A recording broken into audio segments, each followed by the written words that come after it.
Hello and welcome to the Blue Monday podcast, now in our fifth season looking into the exciting happenings of Ipswich Town Football Club. I'm Richard Woodward and you are tuned into the flagship show, available every week on video and audio for a sometimes irreverent but always informative hour or more of football conversation. So make your Christmas Monday a Blue Monday, and joining me for his hat-trick ball appearance, it's Seb Brown. Seb, happy Christmas, or nearly Christmas to you. You can't say that, you have to say happy holidays. Happy holidays. How you doing? Very well, thank you. Not so much yesterday, but looking forward to Christmas now. Finished work for 2 weeks, which is always nice.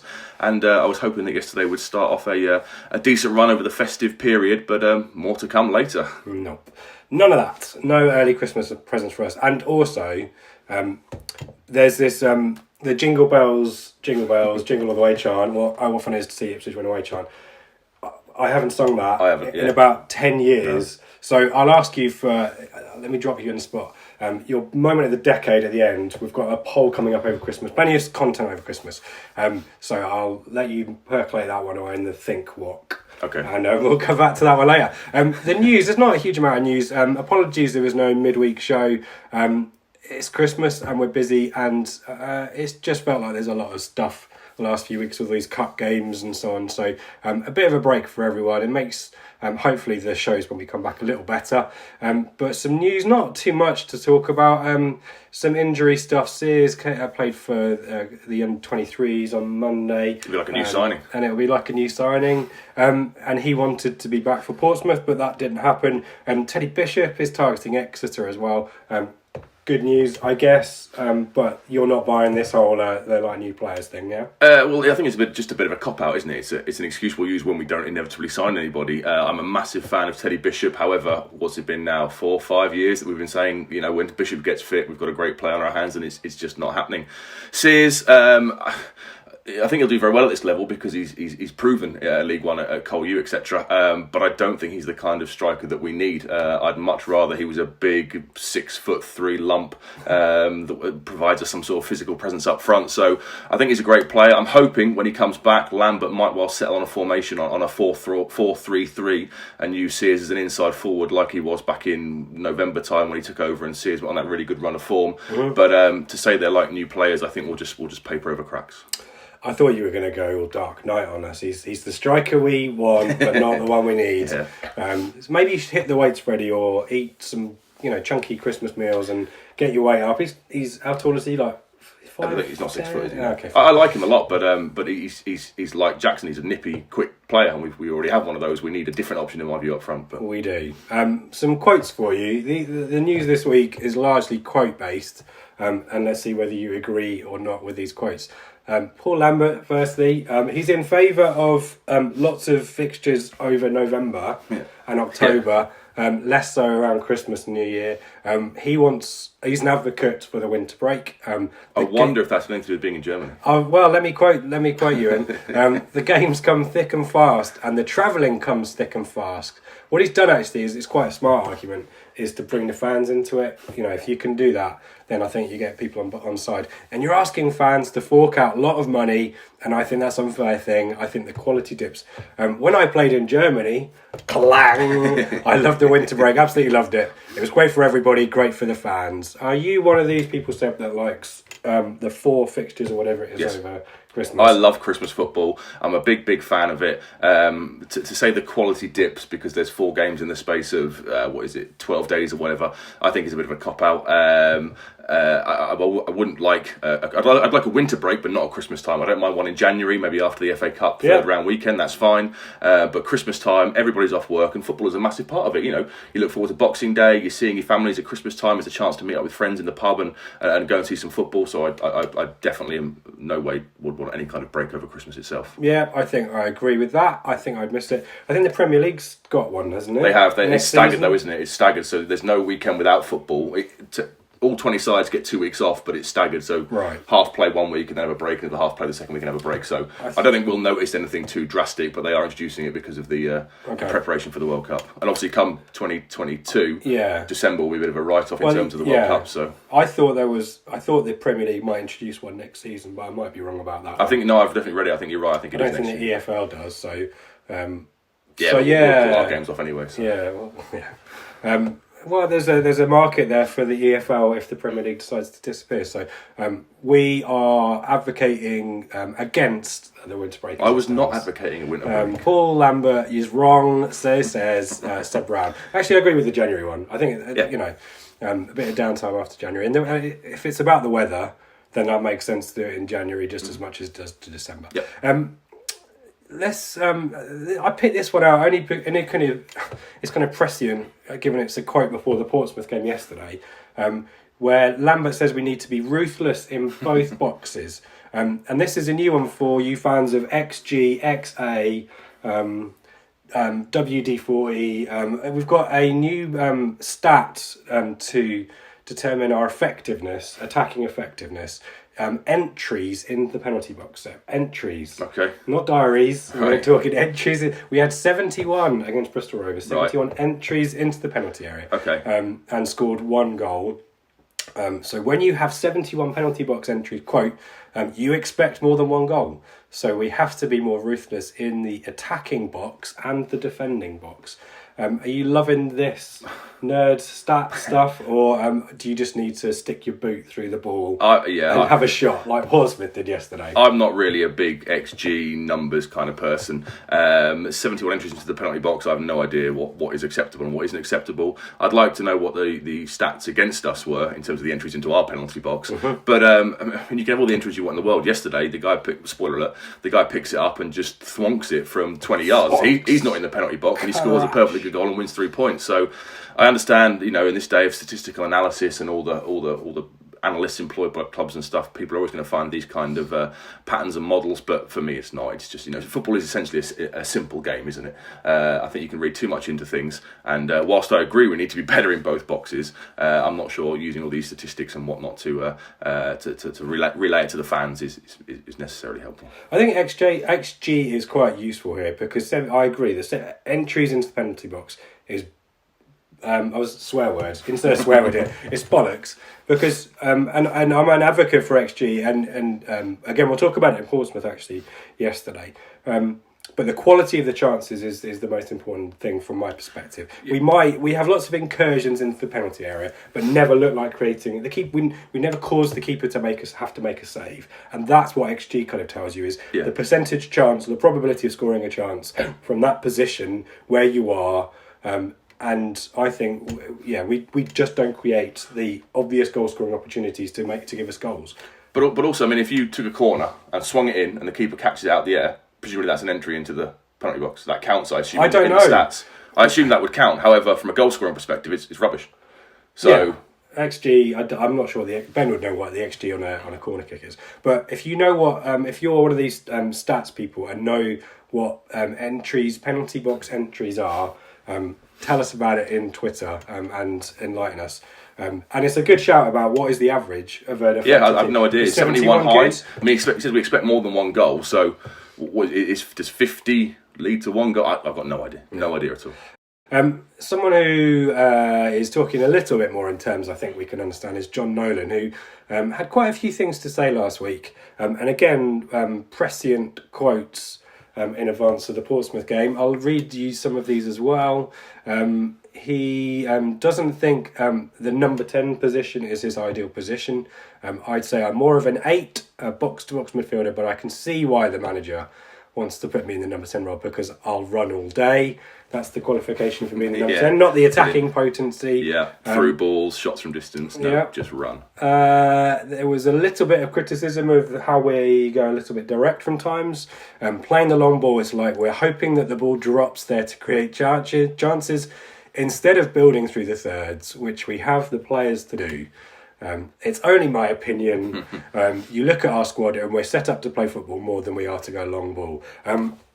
Just dissect that one, Seb, because I don't think anyone would disagree with that opinion, would? No, I think he spoke very honestly, and I don't think any of us would disagree with what he said. I was quite surprised the way it came out because, all year Lambert's been saying, oh, we're doing really well and blah, blah, we're playing great football, blah, blah. So I think it was a bit of honesty. I'm sure I read in there as well, he said he wasn't a big fan of the rotation policy. So again, there's more sort of murmurings that the players aren't necessarily on board with this chop and changing every single week selection process that Lambert is going through. I agree with the number 10 issue. I think he's a better number 8, a box-to-box. I would really like to talk to a Shrewsbury fan and find out exactly how he played in that 17-18 season under Hurst. I don't know if he was an advanced player then or if he was just a natural number 8, but he got, I think it was 10, 12 goals, was it, from midfield? And obviously he's not doing that for us now, so I'd like to know what the difference was. And is it another case of playing a square peg into a round hole just to try and fit him into the team? I appreciate he'll run all day, great, but if you're in the number 10 position, then you've got to be, killer through balls, attacking prowess, creating space for others, and for me, he doesn't do that. He's a very, very safe player. As we saw yesterday, there were so many times he would pick up the ball and check back inside and slow the play down, and for me, I think he needs to come out of the team for a couple of weeks, in my opinion. Yeah, so there's some other stuff in here as well about in terms of promotion, automatic, anything else is failure in my eyes. That's my opinion, of course. If we end up in the playoffs, we'll give it our all, but for me, we should be aiming to go up automatically. Yes, which I think most fans would agree with, especially given our start to the season. We have the biggest wage bill, I think, probably something that might be there or thereabouts. But we've got the biggest squad. We should have, in theory, the best players. And for the first 3 or 4 months, it was going really, really well. And now it is starting to drift away. And when you hear players saying stuff like that, it does add a little bit of pressure as well. And unless we get out of this blip that has become a slump that is now a rut, we're sliding down the table alarmingly. Let's move things right up today. Let's talk about Portsmouth, because what Nolan has said is there's some stuff here, as we've said. Let's talk about the lineup, Seb.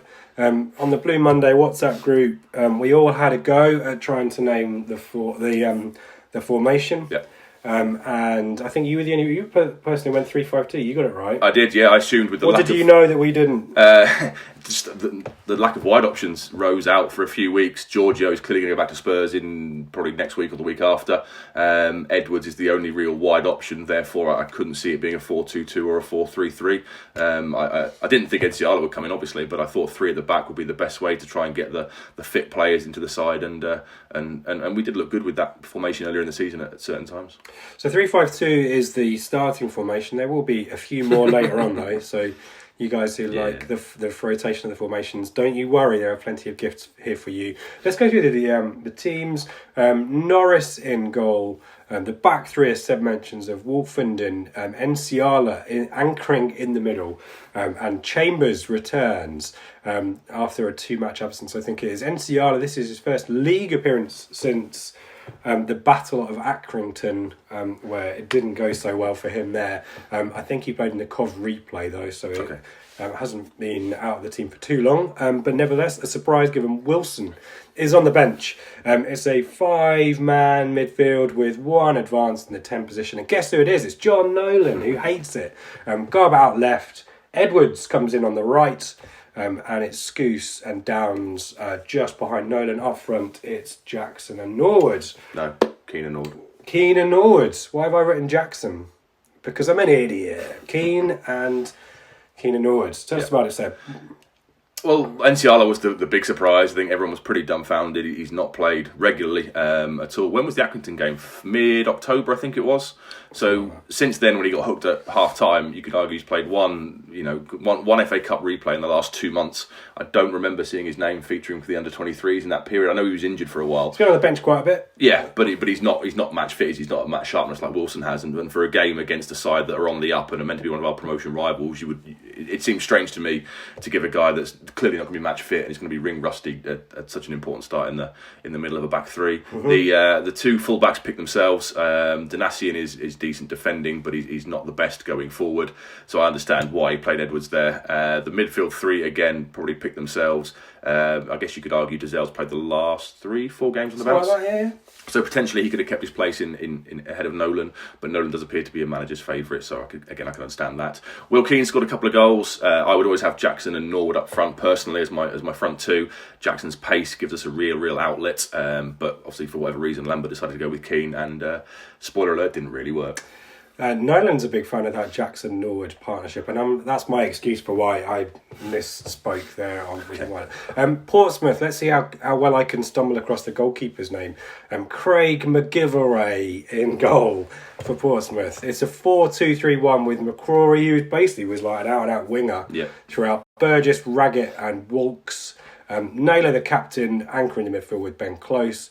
Williams, Cannon and Curtis, and old boy Ellis Harrison. Unsurprisingly, I think, takes the lone striker position there. On the bench, two names of note, I guess, Brett Pittman being one, who I think we sold far too easily or cheaply, and Marquis as well, who hasn't really kicked on since moving from Doncaster, I want to say. But a 4-2-3-1 for Pompey.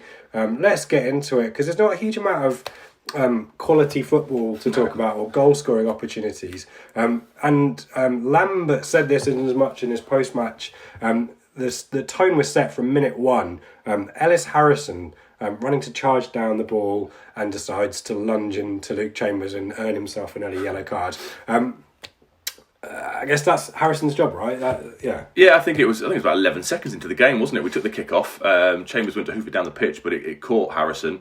He chased it down, and it was a striker's challenge. There appeared to be no real love lost between Harrison and our players. I don't know if he was if you read between the lines, was he maybe a bad influence at the club? I don't know, but he certainly, there was no love lost between them, and it was like Lambert said, it did set the tone for the game. It's an early booking, and the first of many cards to come. Yeah, we'll talk about the referee a little bit later as well. 4 minutes, McCrory, this is the first real chance of the game, cuts back the ball to Williams, who's just inside the area, I think. He hits a shot, deflects, I think, off Wolfenden, and Norris is quite smart to spot that deflection, and makes the save. 7 minutes, Nsiala gets a booking for what I've written here is a 50-50 shirt pull with Harrison. Agree. But the booking goes to the defender, which I think probably it usually does in that circumstance. And from that point onwards, and Lambert has again admitted as much, you start to worry a little bit about Nsiala, don't you? Yes, I mean, he was unlucky. It was 6 of one, half, and they both got hold of each other's shirts. It's just a straight foot race, and Nsiala is trying to keep up with Harrison. Harrison's got the edge on him, so he does bring him down. And like you say, in those situations, it's always the attacker who gets the advantage. And at that point, 7 minutes in, I think I turned to you and went, great, 81 minutes, we've got Nsiala on a yellow card, brilliant. I think you know what is potentially going to happen. And in the first 7 minutes, we've straight away had 2 yellow cards, and that's the setting for the rest of the game. It's going so well. 13 minutes, McCrory has a firm shot from outside the area. Norris gets down to take this one wide, though I think probably it wasn't on target. 20 minutes, this is where Lambert, I think, is starting to get a little bit nervous. Nsiala actually does well to slide in and win the ball on halfway. I think it's Harrison, he takes it off, but the referee gives the foul. Yeah, and actually, bizarrely, conceivably, I think could have given a yellow card if he's given the foul. And I think that's when the ramifications on the touchline start to happen, don't they? But it was a strong challenge, but it was a fair challenge. He won the ball, it went out for a throw-in. I didn't really see why all the Pompey fans were baying for blood. It's just a very bizarre decision from the referee that he did throughout the game, really. In my opinion, it wasn't a foul, but like you say, at that point, Lambert's thinking, right, that's his last one. If he makes one more mistake in the next 70-odd minutes, then we're in real trouble here. So at that point, I'm sure he's saying to Judge, start getting yourself prepped, because I'm going to have to make a change. Yeah, Judge. Sorry, we'll talk about this in a sec. There's a 25-minute close as a shot. The theme here of Portsmouth having a go, I think, early on. There's no clear-cut chances to Town throughout this first half that I can recall. I think Garbutt may have had something. We've had a few set pieces as well. But there are no clear-cut chances for Town here. Pompey quite willing to have a go. You were going to say something? Yeah, sorry, most of Pompey's chances in the first half an hour were a result of second balls, weren't they, on the edge of the box? So they'd play crosses in, or we'd make interceptions, and there's no one on the edge of our box to clear it. So it's falling to them, and I think definitely the first two, the one that you thought was going wide and the one where Norris makes a good save, are both just results of us not picking up the second balls, the Pompey player getting a strike in on goal and being positive with the play. We are rubbish at second balls. Yes. Rubbish awful, at second balls. 27. Edwards is really lucky here. This is a really nasty challenge. It looked like he was a bit peed off. And Nolan will get a similar one later on. Edwards escapes with a booking. And Harrison has a chance, a little bit of a lame header back, which is quite easy for Norris. Here's the substitution that we talked about. So it's Judge who comes on in for Nsiala, not Wilson. The formation remains the same, so we've still got this 3-5-2.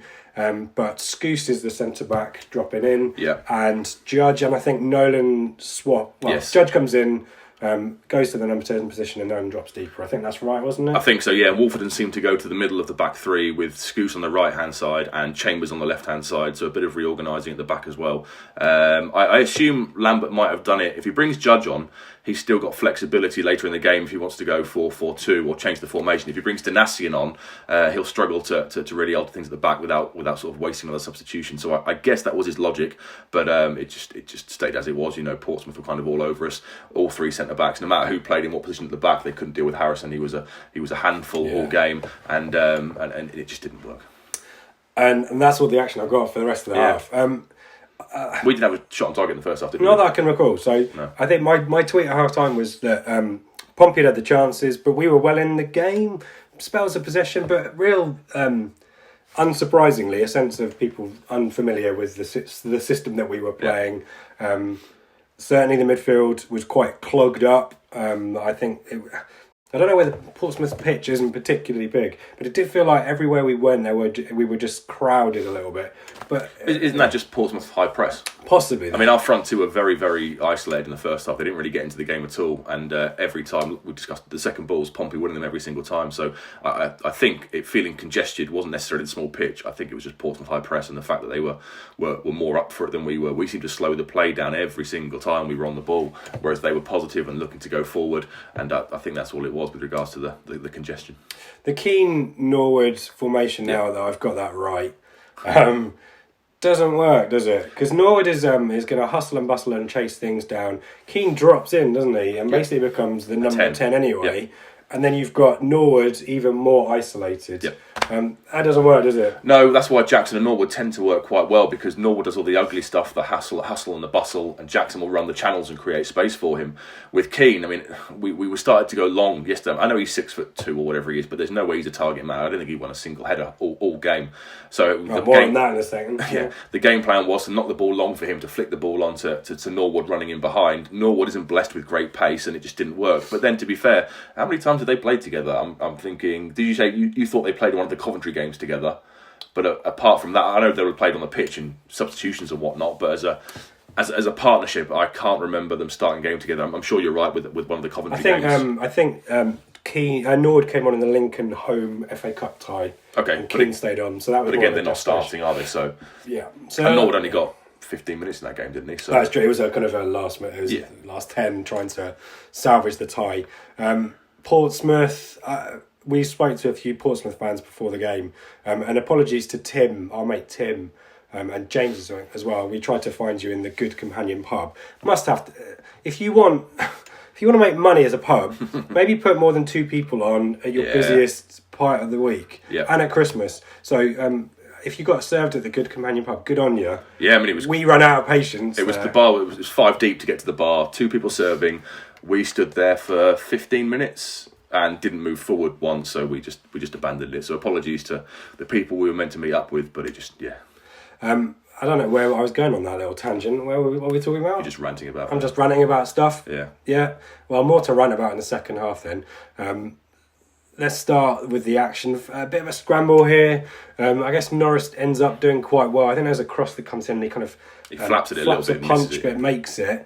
The ball falls. I think it's to. I've forgotten who it is.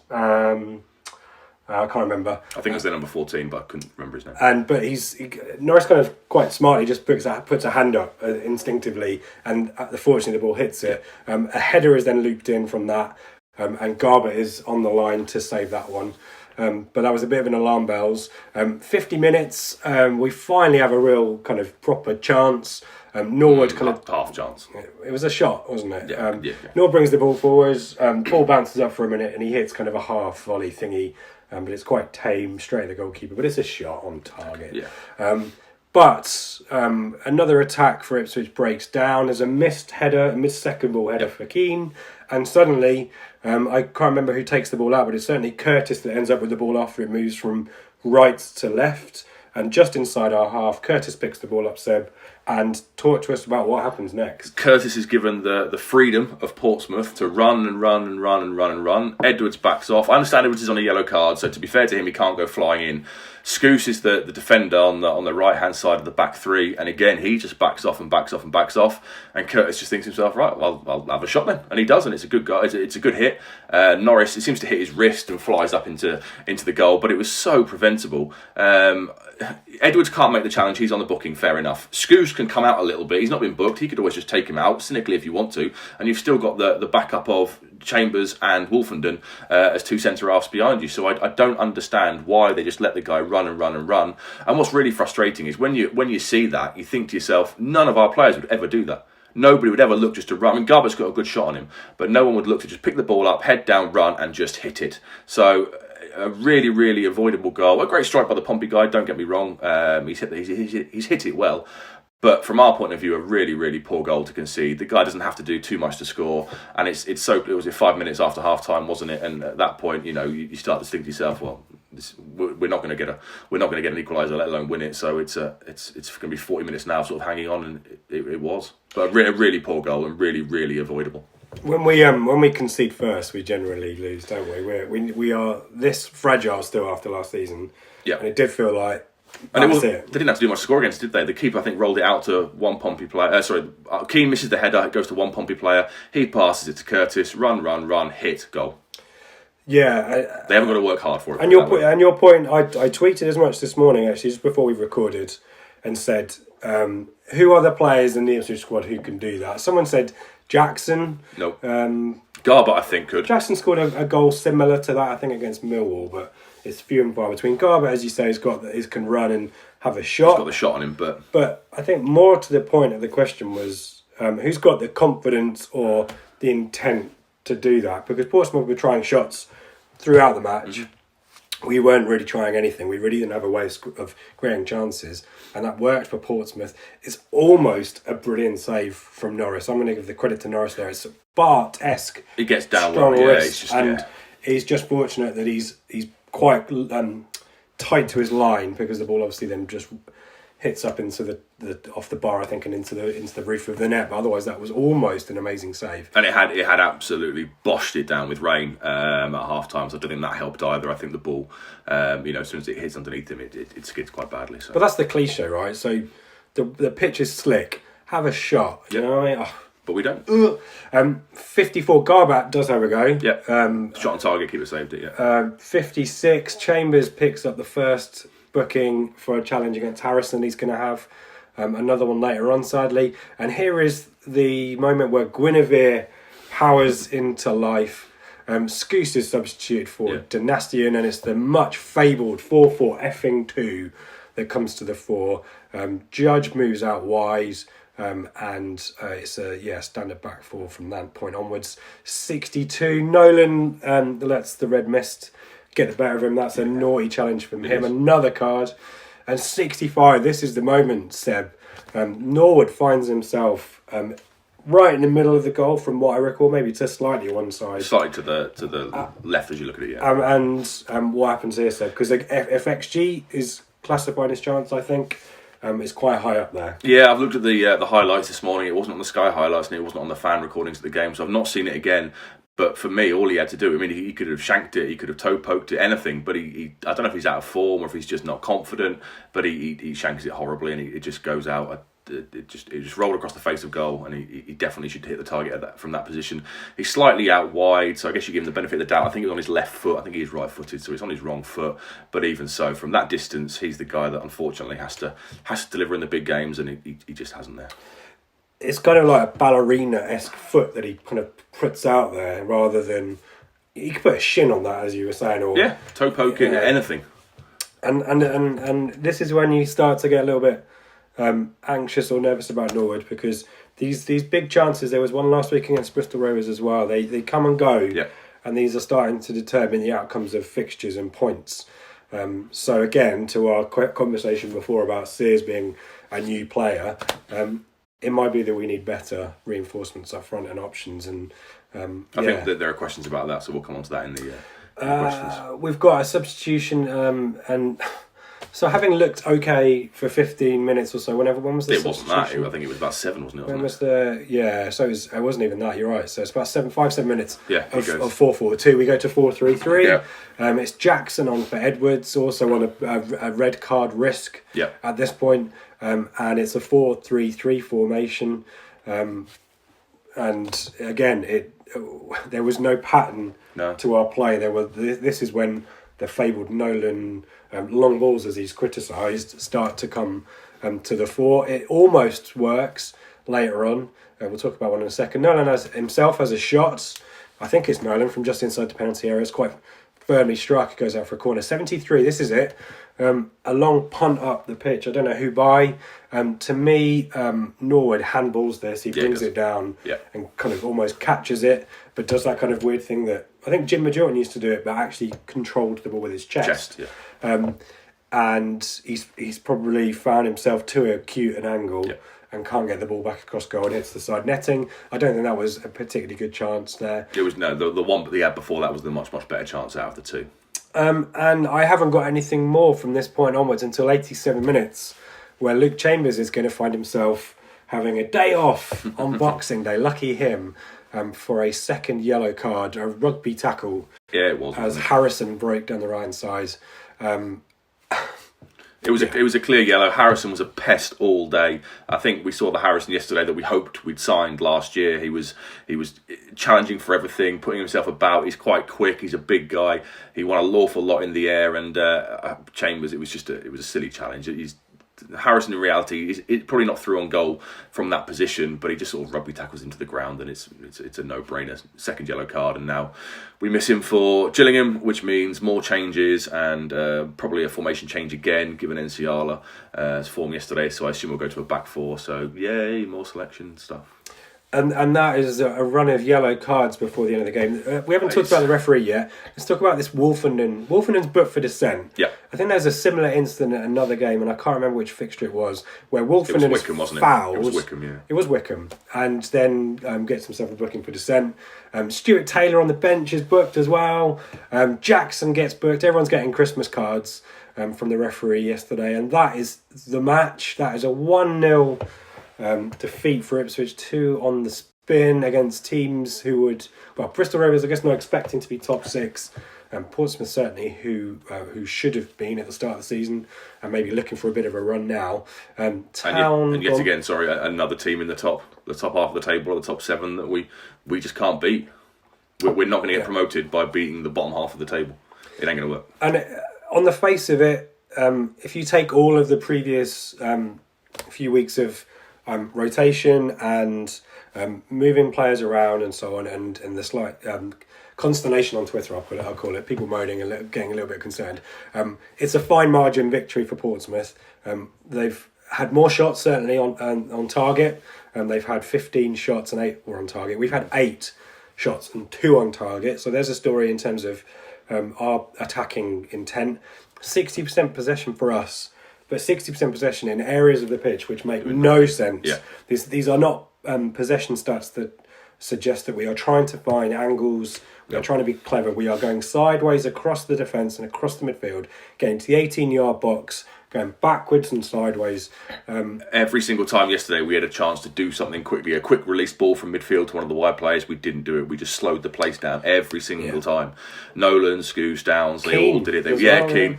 They would all sort of check inside and play it safe and, play a ball back and go back across the back 3 and then come back to the other side and switch it back, and it just didn't work at all. We didn't have anybody looking to make that killer pass or that quick pass. We didn't really have any pace in the side yesterday with Jackson being on the bench. There was no natural outlet, but the way we slowed it down was so infuriating, and people on the terraces were getting very, very annoyed with it. Yeah, boos at full time as well. So, not all good. Not the season of goodwill at Portman Road and Town, I think, Fratton Park. At Fratton Park, wherever you want your football, all welcome, all equally good.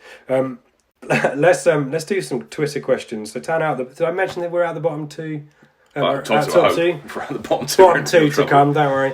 Out goal difference. Still got a game in hand. Yeah, but I mean, was Rochdale our last victory in the league? It was, wasn't it? So that's November. Possibly. That's we were there. Fireworks night, November the 5th.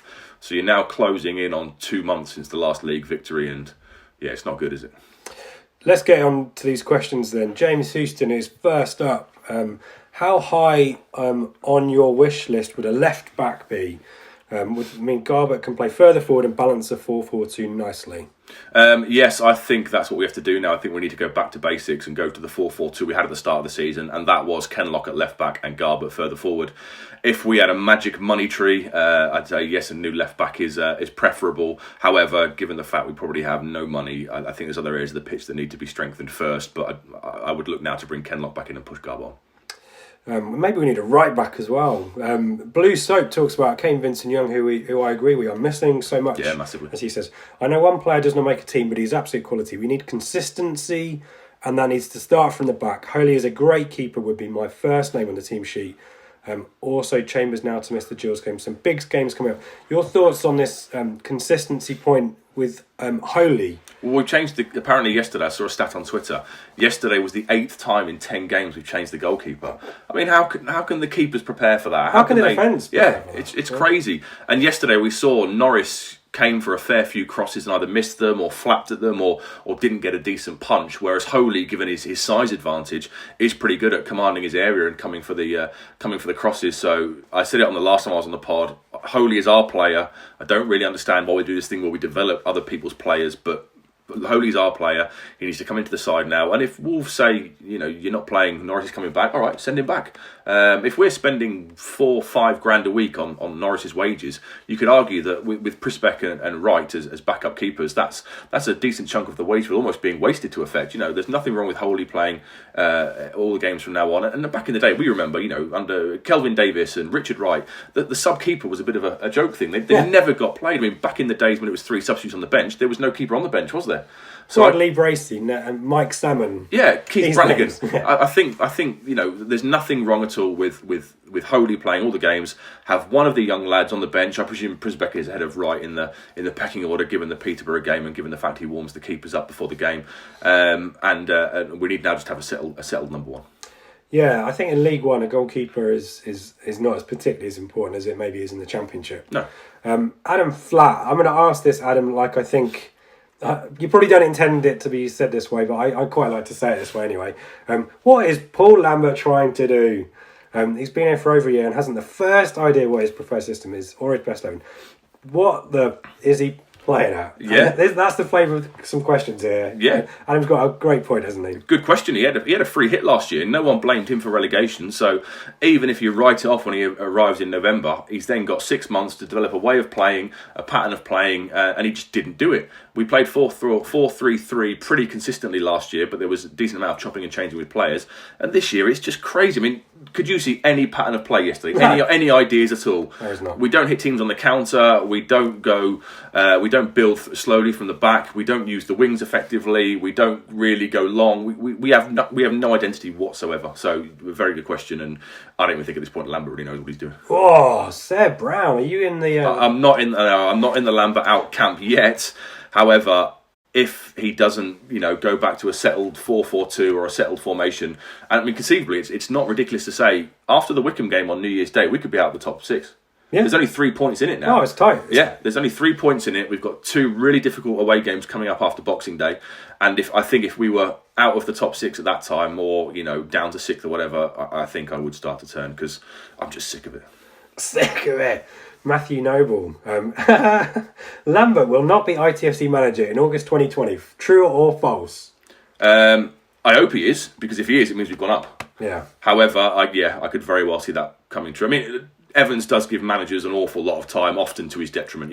Hurst aside, we could argue that he gave Keane, Jewell, Mick far too long. So I don't think Evans will do anything too rash. However, if Lambert doesn't sort this out, then the stuff on the terraces is going to go back to how it was in the last days of Mick's reign. This PR, I don't know whether we've got questions about this, so apologies in advance if I spoil someone's question, but this PR campaign that he's been done, and people quite cynically have been talking about, is to get people on side, becomes quite fragile when on the field things start to flow, start to go wrong. You mentioned it was kind of a free hit last season, the relegation. The goodwill is starting to run out a little bit, isn't it? And particularly the home form as well. Well, it is, because our home form's been poor, And it's all very nice chucking 500 quid behind the bar, but everyone would rather pay for their own pint and see, a decent home performance and see us challenging up towards the... Not mutually exclusive. But it's just... Every time he comes under a bit of pressure, we see a legend come out or a legend come to the club or some money goes behind the bar. Stop doing as much PR stuff and just sort it on the training pitch. Do some training. Yeah, coach people. ITFC Mark. Revolutionary. Seb, liking this. Does the dip now mean that Garbutt won't sign in January? How long before a champ or Premier team comes in for Wolfie? We've not a hope of keeping him or Downs if we slip down the table. We've not been one of the top 10 in the league. Is it time to act now? ITFC Mark, that was quite a long old ranty there. So Garbutt he's not worried joining. about a little angle on this on the transfer front then, Yeah. because we talked about Lambert.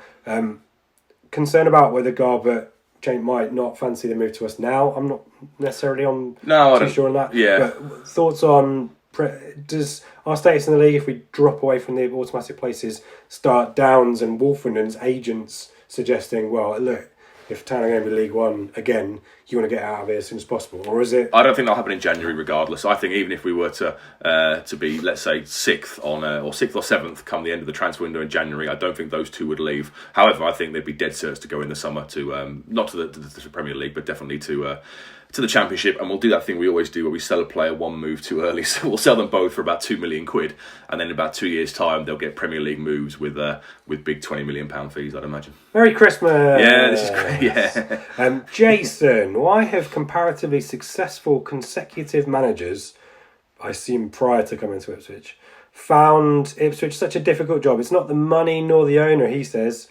Is there a clue in Lambert referring to Suffolk supporters as slow? I didn't hear that. He said we're a bit slow. There's something to be, as in it's Suffolk as a county is like relaxed or whatever. Yeah, Roy Keane said that, didn't he? He said that there's going to be a demonstration against me, and in Suffolk that means 3 people on the streets or whatever. I think we are quite a patient lot. We don't really have big expectations, do we? I mean, God, if these guys were at Leeds or a Villa, the pressure would be really on. All we want to see is good attacking football and be entertained. When he said no, not the money, not the owner. Yeah, it's a bit of a leading question there, Jason. Yeah, I disagree. We are in League One through years of chronic underfunding and chronically bad decisions off the pitch. So I do unfortunately think it is the money and the owner. And his point about comparatively successful consecutive managers, Keane had a little bit of Sunderland success, but he had a very good squad. Mick, obviously, decent manager as well, albeit we knew about the kind of drop off of teams. When he left, Jewel got a team. He got a team promoted, but it was it 5-6 years after having he came to us. Football done Sheffield had changed. Wednesday and Derby since then. Yeah. Football had completely changed. Mick, like you say, has 2 promotions under his belt, but again, he was given money at those sides. At Wolves, he went out and signed 2 wingers. We never reinvested the money he got for the sales and never gave enough money to do that. Hurst was, I guess, he got to 2 Wembley finals at Shrewsbury, but ultimately lost them both. So I'm not sure he was overly successful. So for me, the one constant throughout those managers is the guy above them, and no clear director of football between the owner and the management. So I definitely think it's the owner. Leo Neal's gone a little bit quiet of late as well, hasn't he? Having being put into this quite senior role. Paul Westlake is a name here that is being, the Lambert out noise is starting to increase. There are names being mentioned. This is Lambert's first real test for me. Last season was a write-off. Do we honestly think the likes of Nathan Jones would come in at the stage, or that Evans could afford to pay off Lambert and entice him anyway? We are where we are and we need to fight. So Westlake, Paul Westlake, sorry to call you by your surname there, suggesting that our situation isn't particularly a positive one off the field as well as on it. So dig in now. Yeah, I mean, Nathan Jones isn't the kind of manager who will get his side to fight, I don't think. And also, if Nathan Jones would have come in, we don't have the players to play the kind of football he would want to play. We're a mixed match of, the end of Mick's era, the lower league players of Hurst and the ones Lambert's brought in. So he's not the name I would have. As I said, I'm still Lambert in at this point, but things could turn quite quickly. Tommy boy, I think we've talked a little bit about this. Will Lambert stop being so pig-headed and go back to the 4-4-2? Yep.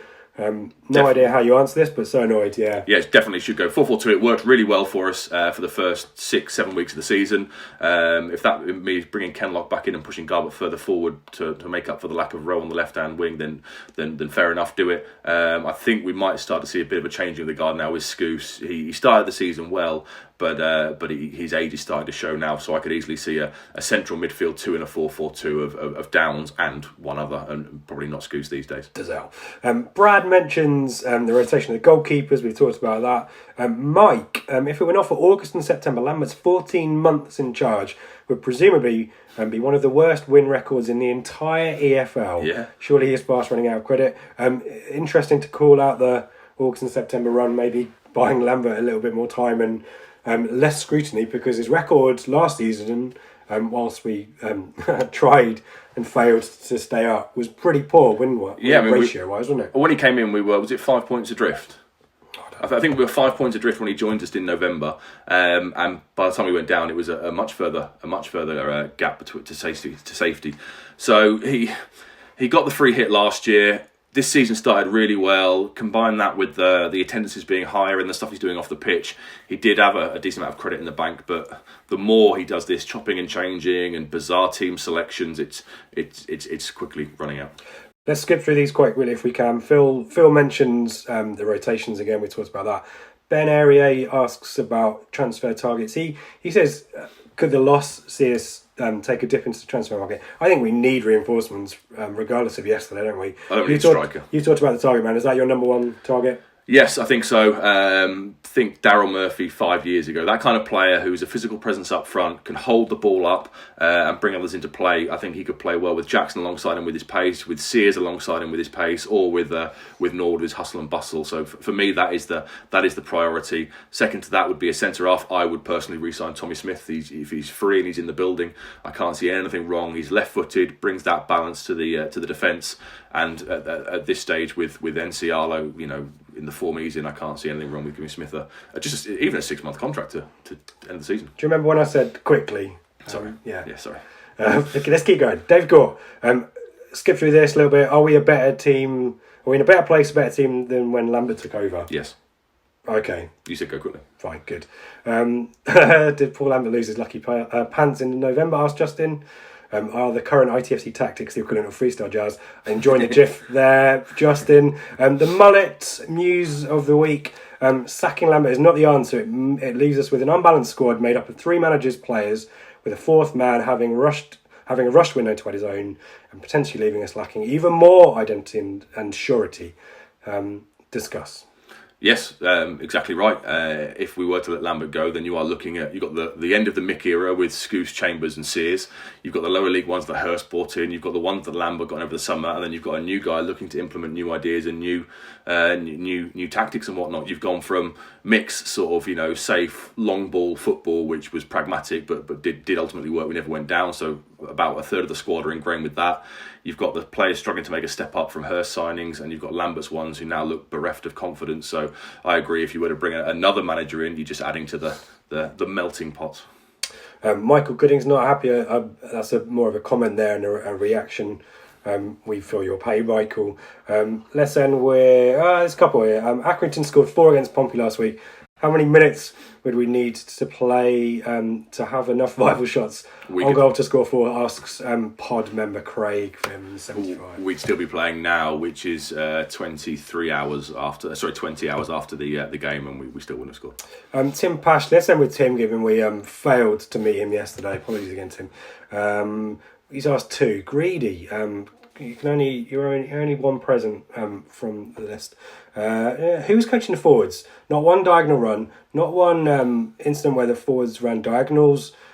More static than the Elgin Marbles, which is a reference I have no idea about. We miss Terry Connor. Yeah, bring Terry Connor back in. Yeah, yeah. That's the questions. Thank you everybody for those. Sorry we skipped through some of those, but always appreciate those. Let's do a quick roundup of what else happened in League One, because there were some interesting results that may have lessened the blow of defeat yesterday. We got lucky yesterday. I'll talk these through in the order that they appear on my screen. So Gillingham 3, MK Dons 1, Blackpool 0, Shrewsbury 1. So Blackpool form team. of late. That's Shrewsbury a little bit up and down, but it's a good win away there. Bolton 3, Southend 2. Bolton are chasing Southend down. Yeah. We'll check the league table. We'll see if Bolton have overtaken Southend. But I don't think they have yet, but I think Murphy scored again yesterday. Did he? So yeah, I think so. Southend, bloody hell! Imagine being a Southend. You think you've got it bad, Ipswich Town fans. Go and support Southend United. Bristol Rovers 0, Peterborough 0. That is a good result for Bristol Rovers, I would suggest. Yeah. In their quest to stay in the top 6, and More a helpful important, it's a one for great us. result for us. Yeah. Yeah, Bristol Rovers managing to stifle Isa and Tony if they played. Burton 3, Rochdale 1, Cov 1, Lincoln 0. Cov back on track after a bit of a blip. Donny 1, Accrington 1, Oxford 1, Wickham 0. Yes, thank God. And apparently Accrington were sent off and therefore suspended for Boxing Day when apparently they have Portsmouth. Yeah, we heard about that one yesterday. Rotherham 2, Fleetwood 2, and Tranmere 1, Wimbledon 0. Let's have a look at the top 6, Seb. It's still Wickham who head things with 43 points, and Peterborough and ourselves on 36 behind. But we have a game in hand on both. Bristol Rovers, as I say, well in there now in 4th, only 1 point behind us. Cov 1 point behind them in 5th, and Oxford make up the top 6 with Blackpool just outside. Let's go and have a quick butchers down the bottom. So Bolton are now on 5 points. 2 points. 5 points. Yeah, sorry, they're 2 points adrift of Southend, but they've only played 18 games. But so they've actually got 4 games in hand over Southend. It's a little bit mission impossible for them to survive at this point, but you never know. No, it is. And that is it. We've got plenty of action coming up over Christmas and New Year. I've not done a play your stats right because I was so pissed off after yesterday. And we were very cold. And we were very cold wet, and to wet. be fair. It was a crap drive back. So apologies for that. Well, I'm sure we'll do more over Christmas. In terms of the kind of pod lineup for Christmas, we were going to kind of merge Gillingham and Lincoln into one, but we are going to do separate shows. We are going to give you an extra Christmas bonus. So Mikey, Joe and Dave will do Gillingham, and you and I and Craig will do Lincoln, and then I think it's me and Mikey for Wickham as it stands so far. So all the matches covered in glorious Technicolor over Christmas. Your thoughts, Seb, you'll give us your predictions of how many points we're going to get out of these, and how many formations are we going to see as well. Well, I'd like to see a solid, just go back to 4-4-2. I assume with Chambers out and with Nsiala's form very questionable, he'll have to go to a back 4 and have Wolfenden and Wilson on Boxing Day. I think we'll beat Gillingham. However, I can see us losing to both Lincoln and Wickham if he keeps making the strange decisions in the strange lineups. If he goes for a settled 4-4-2, Jackson and Norwood up front, Garber on the left, Edwards or Judge on the right, Downs and another in the middle, I'd be a lot more positive of our chances. But if it keeps as it is, I could see us just beating Gillingham and losing to the other two. But I am miserable, so there's always that. Humbug. We'll see about that. We've, as I said, plenty of assessment analysis after these games, and and thank you for. We've got plenty of stuff coming up over Christmas and pods. We're also going to have a bash. I mentioned this at the start. A little bit of a poll on moments of the decade.